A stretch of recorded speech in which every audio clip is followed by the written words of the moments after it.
not picked up on the subtext. the red flags are just all over the place. I mean, dear God. It's like a hurricane of red flags.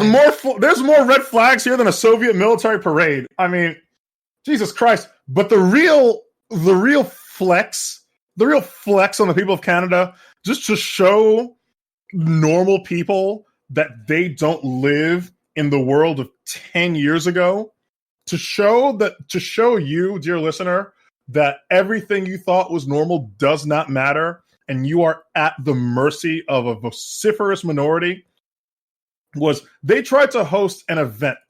It was a free with registration youth all body swim for LGBTQ2S plus youth and their allies. By the way, that sentence is a human rights violation. Yes. And I'm just going to read out about this event. About this event. Join us for the first Langley Youth all-body swim event for LG and their allies. Swim details. Registration is open to youth ages 12 to 24. Doors open at 4 p.m. at the Al Anderson Memorial Pool. Event is free with registration. Please register by July 10th at 7 p.m. For participant privacy and safety, parents and or caregivers are not permitted in this event. Let me just read two sentences again. Registration is open to youth ages 12 to 24. Parents and or caregivers are not permitted in the event. There will be no in and out access. Once you've left the event, you may not re-enter. Swim dress code. Wear what makes you comfortable. Clothes must be clean and fresh. Please do not wear denim or shoes in the pool. Anything below the waist must be covered. Please consider the comfort levels of others. Gender-inclusive change rooms and washrooms will be available. Oh my God. Now, so this event did not take place because there were complaints from parents. And eventually, but dear listener, don't take that as hopeful. I mean, really, I know some of you might think, well, at least it was canceled. Please don't think that. The very fact that the flyers were going out means something disturbing occurred. But let's just think about this. I actually wish the event hadn't been canceled. And do you know why I wish that, Dan? Why? Because, and it's very rare that I'll ask for these people to help, but I feel like the police should have just been there. It should have just been like To Catch a Predator. You just bring your kid there, and then Chris Hansen is just there to arrest you. Yeah. Right? This was a perfect sting operation that I almost wish it had gone through just so cops could be there. But anyway, it's just amazing how we've gone so quickly to just bring this back on topic, because we were kind of attacked. I mean, we don't want to get too heavy on attacking Jessica Yaniv as a person. Small minds discuss people. Breaking news. Jessica Yaniv gave an interview to the most respected site in media, Infowars.com. No. Really? Yes. Oh, no. Unfortunately, we're live, so I can't look at it right now, but yeah. I'm sure it's wild as hell. Oh, yeah. I mean, Yaniv does kind of look like Alex Jones in a wig, but that's his own. It's amazing that we've gone this quickly. Jessica Yaniv is Bill Hicks. Right. We've combined. I've connected the dots. We've gone in less than 10 years, really, from bake my cake to wax my balls. Rod Dreher, one of the most amazing writers at the American Conservative, and we'll have another article from him about something else right after this one that's just as... Actually, that one I'm certain will be funny. I mean, this one is also funny in a sort of sick clown way. The next one, I promise, listener, will be funny. I mean, truly funny all the way through. This one was just like funny in a sort of sad, soul-crushing sort of way. But yeah, we've gone from bake my cake to wax my balls. I mean, if you went back in time, like 5 years, 10 years, and Pat Robertson had said that soon it'll be gay marriage, Christians will be forced to bake gay wedding cakes, and then soon, I mean, you're going to have Muslim women forced to wax men's balls because they're going to be saying that they're women. I mean, nobody will believe it. Yeah, this whole idea of a slippery slope. Some people, like Scott Adams, who I greatly respect, will say that there's no such thing as a slippery slope. It's just a fallacy because there's always countervailing forces and blah, blah, blah. Dreher mentions in the piece, 5 years from now, we might look back at this as like the way we look back at the lobotomy era. It's like, yep. Wow, that really got out of hand, but we figured that out and we fixed it. But this reminds me of, I have this flashback, if anyone ever saw the movie Casper the Friendly Ghost, When you think about slippery slopes, this is like that scene with the spiral staircase.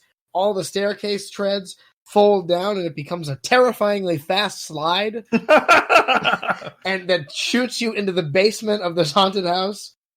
That's what it's like. It's not a slip. Yes. This isn't like, ooh, I'm slipping down the slope. This is like before you even realize that you might be slipping, you're just fucking rocketing down to hell. And I think it is important, again, I kind of mentioned this earlier, to think about the progressive stack issues involved. Because we have, I mean, these are poor immigrant women, right? I mean, these are our dreamers. The dreamers of dreams. Right, these are the dreamers of dreams. Makers. These are the music makers. These are the kinds of women who live in danger of being forced into concentration camps. Okay, these are the kinds of women that are being abducted by Coney 2012.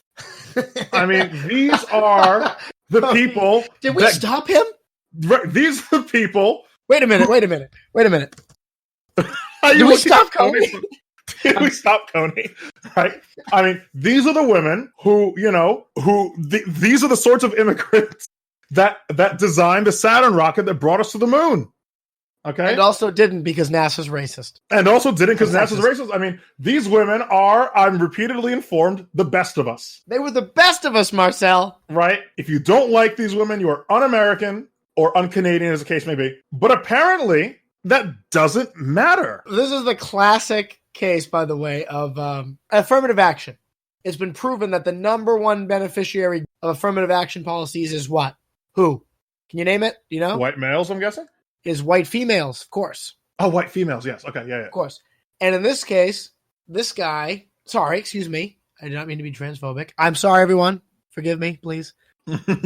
Please forgive me. This young lady realized that, as every one of us really knows, the ticket to the top in this world is to be a white lady. Like, that's the way to get where you want to be. It's kind of the best of both worlds. They figured it out. They cracked the code. Yeah. And then listen, everybody talks about, whenever there's like a police shooting and then black people start talking about, white cop on black male crime, and then Republicans start talking about, black male on black male crime. We need to talk about what is quite possibly probably the number 2 biggest threat to black men, and that's white women. If it weren't for white women, Emmett Till would still be alive. The list of black men that would still be alive if it weren't for white women, incalculable. Oh, Dan, we totally forgot to talk about that god-awful National Review article about how they basically said Iran is obviously asking to get bombed. Look at how they're dressing and acting. That's perennial. Yeah. Well, it's okay. It's in the show notes. We forgot to talk about it. We here at the Moral Minority Podcast are united in our contempt for the white woman, the ultimate oppressor, the true evil. The eternal Jezebel. So these women are, like I said, there is no happy ending to the story, and I don't think there will be one. I mean, I'm happy to be proven wrong. Much to Jessica Yaniv's chagrin, she did not get a happy ending. Oh, she did not get the happy ending, but I think in the end she will. I think that she will win this. As white women get everything they want, so too will Jessica Yaniv get her balls waxed. Yeah, I mean, a human rights tribunal. I mean, these are the same people. I mean, just to be clear, this is not the American right's first time hearing about these human rights tribunals. Human rights tribunals also are what gave us Jordan B. Peterson. Oh, actually, I was going to make that point. I was going to say, isn't this like almost an exact case of what Jordan Peterson was warning about when everyone said Jordan Peterson's just a bad guy? Yep. And he's, he's irrational, crazy, conservative. And he was like, oh, it's like, I think this bill might be going too far, eh?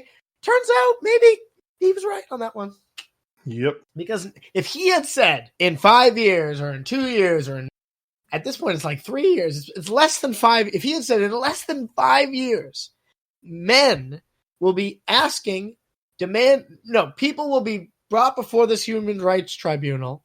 Specifically, Brazilian immigrant females will be brought before this tribunal because they refuse to touch the genitals of a man. Everyone would say, you are crazy. You are just a right-wing tinfoil hat nut job. Everybody knows that the only people who would ever use these human rights tribunals are the good-hearted wonderful oppressed. And certainly no creepo pedophile is ever going to haul up a bunch of immigrants before this tribunal just because he doesn't like them. I mean, we really got to also, I really want to just have, if you look at Jessica Yaniv, you have to understand how obscene this is to me. In any normal society, well, maybe that's not quite right. In society, let's say circa 10 years ago, if you took out 5 years ago, I mean, okay, so in normal society, as I was raised, Jessica Yaniv otherwise hits every other metric to be basically universally despised. I mean, we have a fat white racist pedophile. And on top of that, may Allah forgive me, a Canadian. It is amazing. It is unbelievable, unthinkable to me that somehow a fat, white, racist Canadian pedophile is getting one over on immigrant women of color. How could this be? You know what, dear listener? I was kind of disturbed earlier. It's funny again. Okay, we're back to the laughs here on the Moral Minority. Oh my God. I want to know what happened. What happened to the country that I grew up in? Where did it go? Where did it go? Oh my God. You know what's funny is, on the one hand, in this situation, you can see a guy in the mid to late 70s saying that about, seeing women driving cars with their husbands in the passenger seat and stuff. And you can kind of chuckle at it and say, oh, wow, that guy really stuck in the past. Is that us, or am I? I'm clearly stuck in the current year. We're living in current year plus 4. I'm gaslighting myself here because I'm starting to doubt my own sanity when I see stuff like this. And I go, am I just a bigot because I think that immigrant women shouldn't have to wax this pedophile's balls? Like, am I the bad guy? I'm looking around going, am I behind have I become an old fart? Am I an old fuddy-duddy at this point? And then I have the part of my brain that still is the part that Alex Jones talks about, the human in us. Dynamic human spirit that refuses to submit. Dynamic human spirit that refuses to give in to the globalists.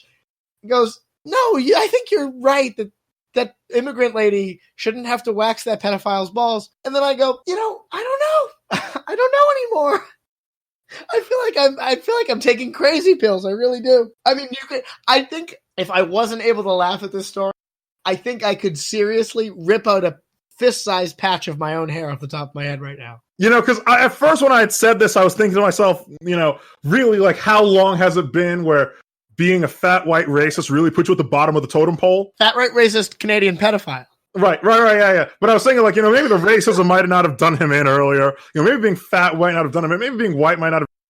No, I think actually fat white racists have been the butt of jokes at least since Archie Bunker was put on TV. Yes, which was the 70s. Yeah, okay. 40 years ago. 40 plus years ago. Exactly. 40 plus years ago, this would have still nailed. Probably even earlier. That was connection, that your parents' generation or your grandparents' generation, right? Like that they could reach that to you. When a man and his grandfather and his father could all sit around, and when they saw a fat, white, racist Canadian pedophile fall down a flight of stairs, they could all have a good laugh. And now, we don't have that anymore. The old man will laugh, the father will laugh, and the child will turn to his father and his grandfather and think, you transphobes. I'm losing my mind. We're losing our minds. Oh my God. We might have to stop doing the show. This might be the last episode, everybody. And we haven't even gotten to the most crazy story yet. Yeah, no, dear listener, this isn't even the craziest story. Not by a long shot. What we're going to talk about next, I think, will be the craziest story we will ever discuss in the Moral Minority. And not only that, dear listener, you'll know if we ever discuss a crazier story in a later episode, because I will sample what I'm saying right now, and it will be right there in front of the episode. And so, dear listener, if you're hearing this at the beginning of an episode, we are discussing an even crazier story than the 2 stories that we discussed at the end of episode 13. back in